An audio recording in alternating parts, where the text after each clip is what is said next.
Live and Let Die. Só o nome já nos transporta para 1973. Um mundo prestes a conhecer um James Bond completamente novo. Hoje, vamos mergulhar em 21 fatos estranhos, selvagens e fascinantes que a maioria dos fãs nunca ouviu falar. Bastidores, caos, segredos de elenco, significados ocultos, acrobacias que quebraram recordes e um fato bônus no final tão bizarro que parece irreal. Fique conosco, porque os melhores valem a espera. Bem-vindo ao Clube de Reprises, onde cada nova maratona revela algo novo. Um novo laço nasce. Quando Sean Connery se despediu do papel, aparentemente pela última vez, os produtores se viram diante de uma tarefa quase impossível. Quem, afinal, poderia substituir o espião mais icônico da história do cinema? Testaram nomes como Michael Billington e Jeremy Brett. Um jovem Timothy Dalton foi convidado, mas recusou, alegando aos produtores que era muito jovem para ocupar o lugar. O papel acabou ficando com Roger Moore, astro da televisão e inglês de charme natural. O oitavo filme da franquia, James Bond 7. Estrelado por um novo James Bond, apresentou Roger Moore, dono daquela que é considerada por muitos a sobrancelha mais expressiva da história de Hollywood. Moore tinha 45 anos quando as filmagens começaram, tornando-se o ator mais velho a estrear como Bond até então. E o mais curioso é que ele estava genuinamente nervoso. Em entrevistas, Moore admitiu que não tinha certeza se o público o aceitaria. Mas no momento em que apareceu na tela com aquele sorriso encantador, o mundo se apaixonou por ele novamente. O Beatle que reescreveu Bond Forever. Antes de Live and Let Die, as músicas tema de James Bond seguiam uma fórmula muito precisa. Orquestração grandiosa, uma voz feminina poderosa, puro glamour à moda antiga. Pense em Shirley Bassey. Então, os produtores fizeram algo quase impensável. Entregaram o tema a Paul McCartney e sua banda, Wings. E McCartney criou uma das melhores canções de James Bond já escritas. Aqui está um detalhe que muitas vezes passa despercebido. A canção foi indicada ao Oscar de Melhor Canção Original na cerimônia de 1974. Perdeu para The Way We Were, de Barbra Streisand, mas a nomeação foi um momento cultural sísmico. O hard rock havia entrado no universo de Bond, e nada soaria da mesma forma depois disso. E há uma nota de rodapé discreta em tudo isso. George Harrison teria expressado interesse em compor um tema para um filme de Bond também. McCartney simplesmente chegou lá primeiro. O homem por trás do nome do vilão.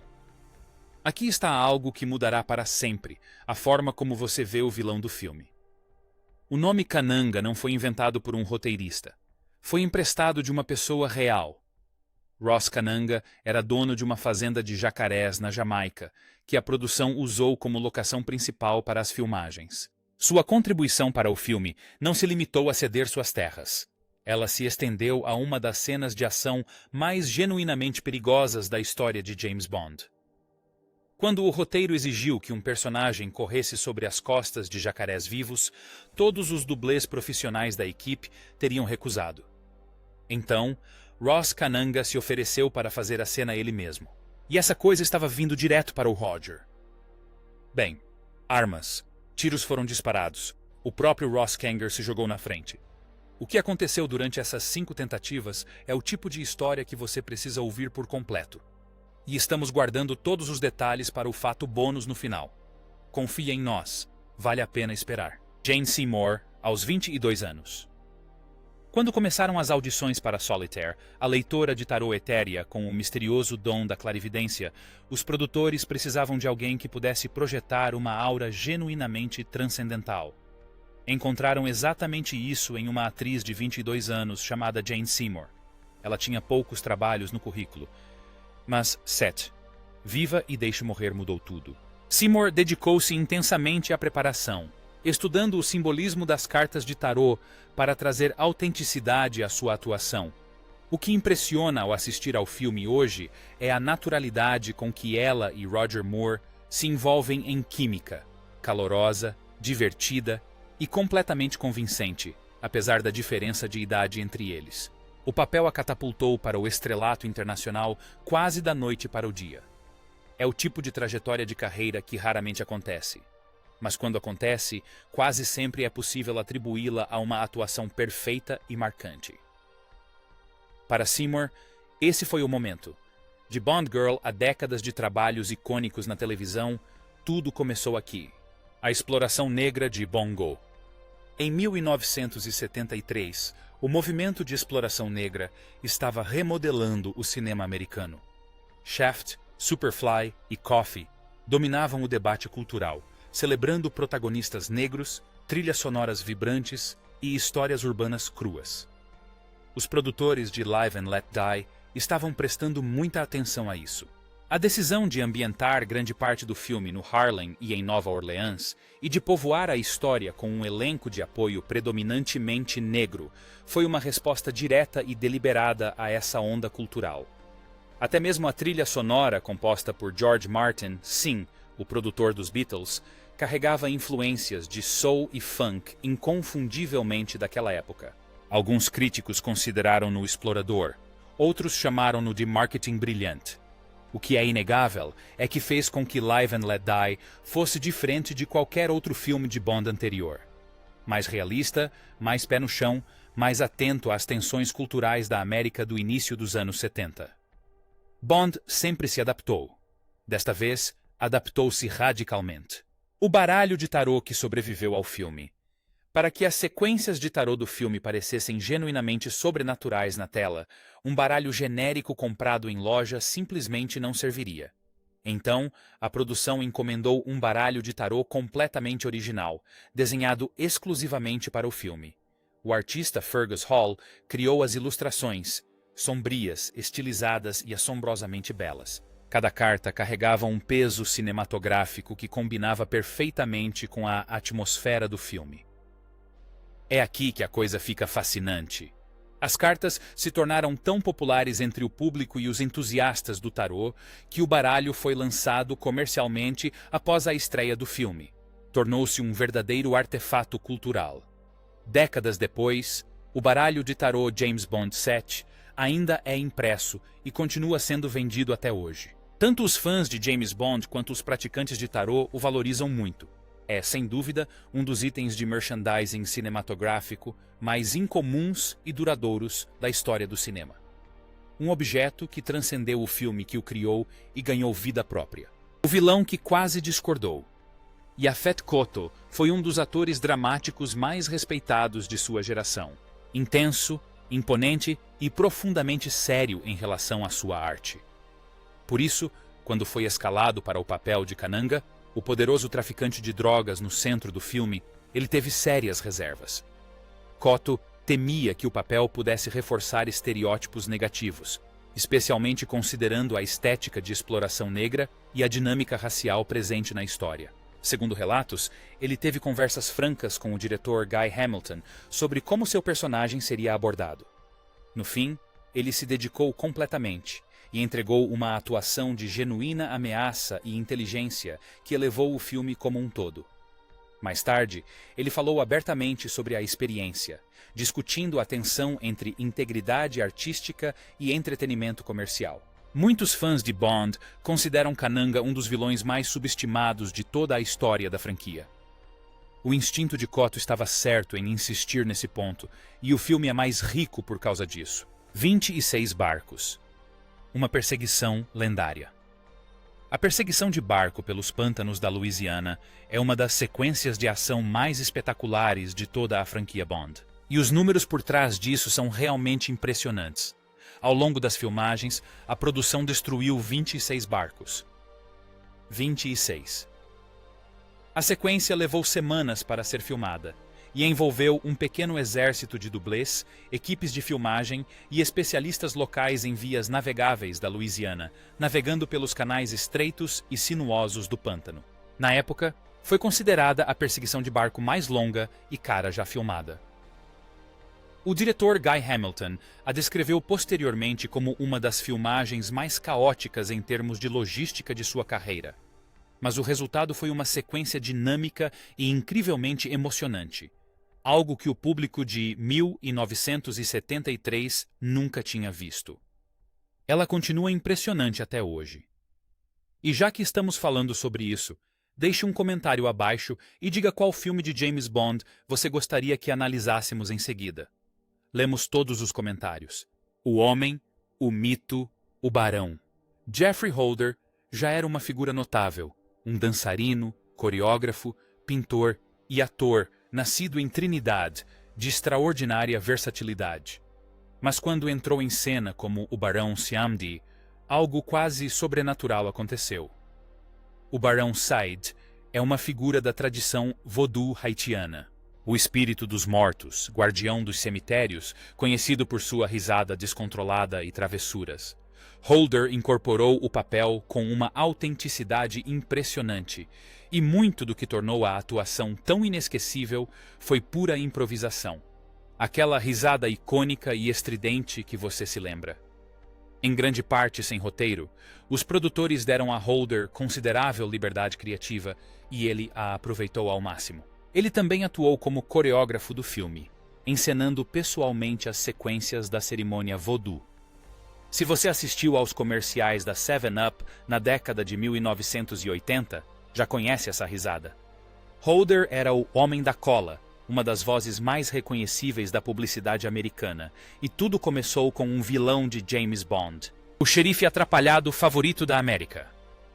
Clifton James apareceu em Com Sete Viva e Deixe Morrer, como o xerife J.W. Pepper, um policial da Louisiana barulhento e comicamente desorientado que invade a missão de Bond com uma incompetência magnífica. O personagem foi concebido como um alívio cômico satírico, uma crítica direta a um tipo específico de cultura policial americana, e o público o adorou incondicionalmente. James interpretou o papel com tamanha convicção e alegria que J.W. Pepper se tornou um dos personagens secundários mais queridos da história da franquia. A resposta foi tão avassaladora que os produtores o trouxeram de volta para o filme seguinte, 7 contra o Homem da Pistola de Ouro, ambientado no Sudeste Asiático, o que exigiu que os roteiristas inventassem razões cada vez mais implausíveis para um xerife da Louisiana estar vagando pela Tailândia. A lógica foi levada ao seu limite absoluto. O público não ligou. Só queria mais tempero. Honestamente, não os culpo. Se você está gostando desta imersão no mundo insano de 7, Viva e Deixe Morrer, clique no botão Gostei e inscreva-se no Rewatch Club. Analisamos filmes clássicos exatamente como este toda semana e queremos saber sua opinião. Qual ator que interpretou James Bond é o seu favorito de todos os tempos? Connery, Moore, Dalton, Brosnan, Craig? Deixe sua resposta nos comentários. O debate por lá é sempre incrível. Agora voltando aos fatos. Um recorde mundial que ninguém esperava. A perseguição de barco incluiu uma manobra individual tão extraordinária que foi oficialmente reconhecida pelo Guinness World Records. O dublê Jerry Cole realizou um salto em que sua lancha decolou de um aterro, cruzou uma rodovia e passou por cima de uma viatura policial, percorrendo aproximadamente 33 metros no ar. É considerada uma das acrobacias aquáticas mais audaciosas já filmadas. Cole era lendário por sua precisão, e após extensa preparação, a produção deu sinal verde para a filmagem. O salto foi capturado em uma única tomada de tirar o fôlego. Quando apareceu na tela, o público presente nos cinemas teria soltado um suspiro de admiração. Sem imagens geradas por computador, sem rede de segurança, apenas um homem, um barco e 33 metros de pura ambição de tirar o fôlego. O recorde oficializou o que o público já pressentia. Eles nunca tinham visto nada parecido. O ônibus perdeu o teto, um dos momentos visualmente mais memoráveis de 7. Viva e Deixe Morrer não é um tiroteio ou uma explosão. É um ônibus de 2 andares tendo todo o seu andar superior arrancado por uma ponte baixa. A cena foi filmada na Jamaica e realizada inteiramente de forma prática, sem nenhum truque de câmera. A altura do ônibus em relação à ponte foi medida com precisão. A velocidade de aproximação foi cuidadosamente calculada e o teto foi removido em uma única passagem, em um movimento físico preciso. O coordenador de dublês, Bob Simmons, supervisionou a sequência, que foi concluída em um número surpreendentemente pequeno de tomadas. O que torna o momento tão perfeitamente representativo da essência de Roger Moore é sua reação. Completamente impassível, mal levantando uma sobrancelha enquanto metade de um ônibus evapora acima dele. Elegante, imperturbável, levemente divertido com o caos ao redor. Isso em 3 segundos de tempo de tela. Tudo o que Roger Moore trouxe para este papel. A organização que não podia ser nomeada. Os fãs de longa data de James Bond sabem que a Spectre, a misteriosa rede criminosa liderada por Ernst Stavro Blofeld, era a força vilanesca recorrente nos primeiros filmes. Mas, a partir de 7, Viva e Deixe Morrer, a Spectre simplesmente deixou de existir na série. Nenhuma menção, nenhum Blofeld, silêncio total. O motivo era puramente legal.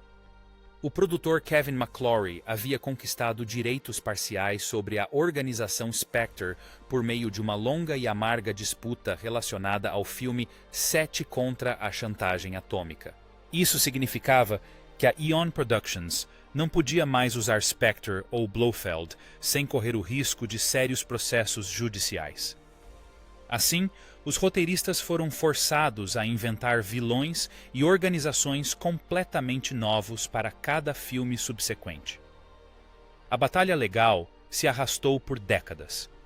McClure acabou usando esses direitos contestados para produzir seu próprio filme não oficial de Bond, Nunca Diga Nunca, em 1983. Por vezes, as reviravoltas mais estranhas da história de Bond não aconteciam no ecrã, mas sim num tribunal.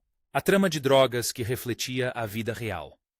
O esquema central de Live and Let Die, inundar os Estados Unidos com heroína gratuita para criar milhões de viciados e depois controlar o mercado, é arrepiante e sofisticado para um filme de James Bond. E não foi escrito isoladamente. No início da década de 1970, o vício em heroína havia se tornado uma verdadeira crise nacional nos Estados Unidos. Veteranos que retornavam do Vietnã lutavam contra a dependência em números devastadores.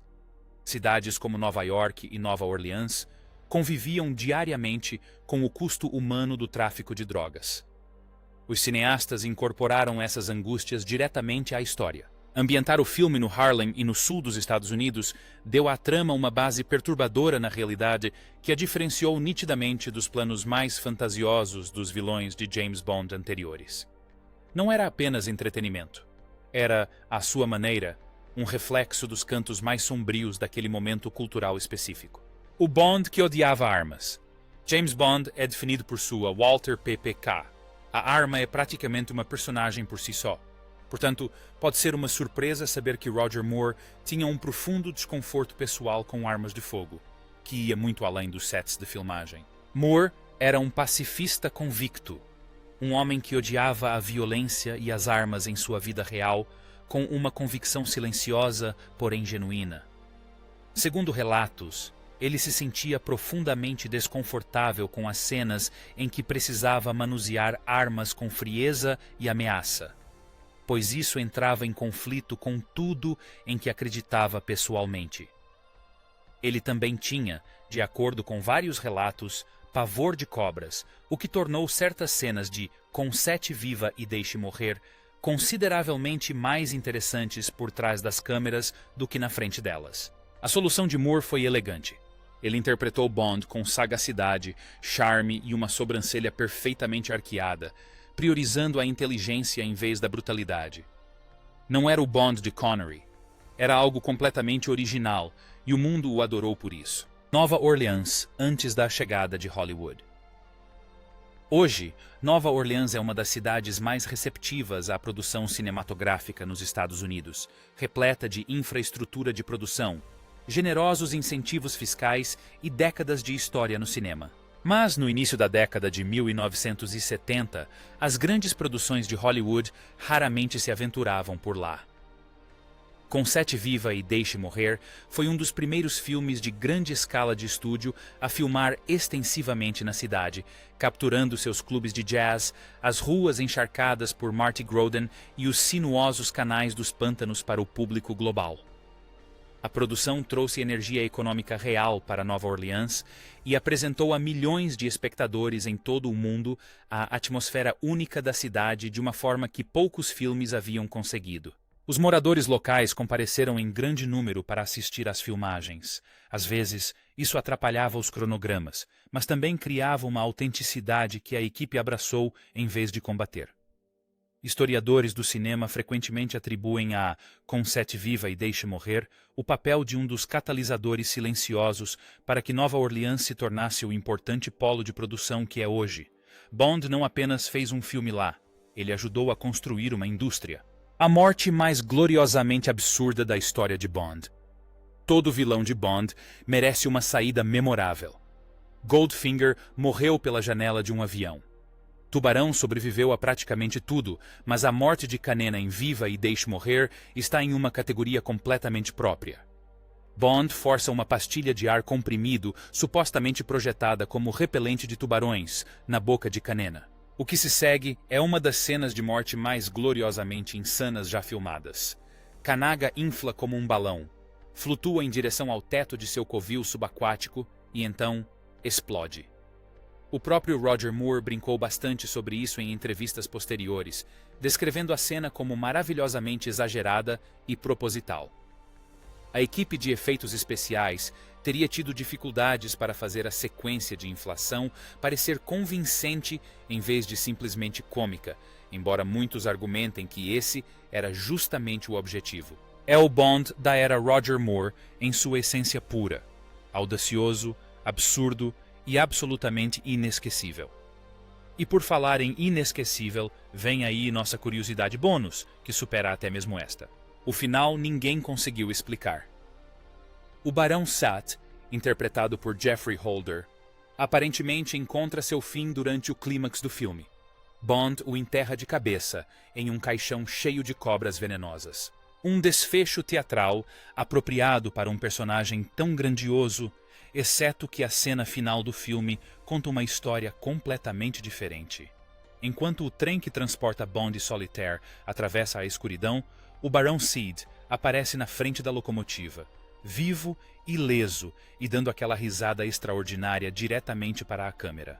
O filme não oferece nenhuma explicação. Ele era realmente sobrenatural? Um sonho? Um aviso? A questão foi deixada totalmente e deliberadamente em aberto.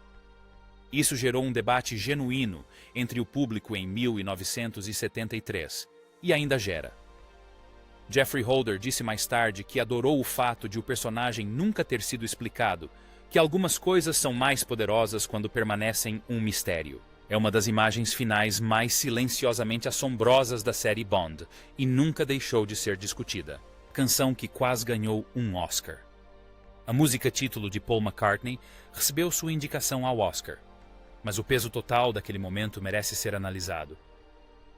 Quando a Academia anunciou os indicados à melhor canção original na cerimônia de 1974, foi a primeira vez que uma música de hard rock foi totalmente reconhecida nessa categoria. A franquia Bond já havia flertado com sons contemporâneos antes, mas nada que se aproximasse da explosão de rock com banda completa que McCartney entregou. A música se tornou um dos temas mais marcantes da história de Bond, figurando constantemente no topo das votações dos fãs décadas após seu lançamento. McCartney ainda a apresenta em seus shows hoje em dia. E aquela construção orquestral que se transforma em rock, aquele momento em que toda a banda explode, continua sendo genuinamente emocionante. Perder para The Way We Were não foi uma vergonha. Mas pergunte a qualquer fã de Bond quem merecia aquele Oscar e você receberá uma resposta muito definitiva, dita em alto e bom som: o cano da arma que se move. Todo filme de James Bond começa da mesma forma. A icônica sequência do cano da arma, Bond caminhando pela tela antes de girar e atirar, enquanto o círculo se fecha em um vermelho sangue. É uma das imagens de abertura mais reconhecíveis de toda a história do cinema. Exceto que 7. Viva e Deixe Morrer quebrou essa regra. Pela primeira vez na história da franquia, o cano da arma foi removido da abertura do filme, aparecendo em vez disso no final da sequência pré-créditos. Os produtores fizeram uma escolha estrutural deliberada para a estreia de Roger Moore, permitindo que o filme estabelecesse sua própria atmosfera e tensão dramática antes de apresentar formalmente o novo Bond. Foi sutil, mas significativo. Sinalizou desde o primeiro fotograma que a era Moore abordaria a mitologia de Bond com uma disposição criativa para experimentar que os anos Connery, apesar de todo o seu brilhantismo, raramente haviam tentado. A fórmula havia mudado. Nada seria como antes. Curiosidade extra: 5 tomadas, um sapato e o nome de um vilão. E aqui está, o fato que estávamos construindo. Ross Kanaganga era o dono da fazenda de jacarés na Jamaica usada durante a produção. Quando o roteiro exigiu que um personagem corresse sobre as costas de jacarés adultos vivos, o coordenador de dublês descobriu rapidamente que nenhum dublê profissional da equipe estava disposto a tentar. Então, Kananga se ofereceu como voluntário. O que se seguiu foram 5 tentativas de atravessar as costas de jacarés de verdade em águas abertas. Nas 4 primeiras tentativas, algo deu errado. Um jacaré virou inesperadamente. Ele perdeu o equilíbrio. Um réptil deu um bote para cima. Na 5ª e última tentativa, um dos jacarés cravou suas mandíbulas no sapato de Kananga e se segurou firme. Em vez de parar, ele se desvencilhou no meio da travessia e conseguiu atravessar. A equipe ficou em silêncio, atônita. A filmagem entrou para o filme e os produtores, num ato de profunda e um tanto peculiar gratidão, deram o nome dele ao vilão principal. Uma das homenagens mais estranhas já concedidas a um civil e um dos momentos mais genuinamente merecidos da história de Bond. Live and Let Die não foi simplesmente um novo filme de Bond. Foi uma reinvenção completa. Nos deu a interpretação charmosa, espirituosa e singular de Roger Moore como Set. Nos deu uma das maiores canções-tema da história da música.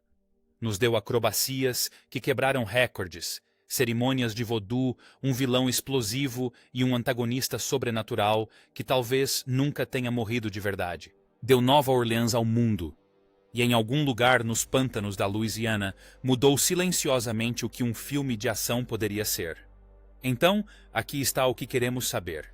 Qual filme de James Bond com Roger Moore devemos abordar em seguida? 7 contra o Homem da Pistola de Ouro. 7. O Espião que Me Amava ou 7 contra o Foguete da Morte? Conte para nós nos comentários. E já que você está aí embaixo, qual ator de James Bond ocupa o primeiro lugar na sua lista?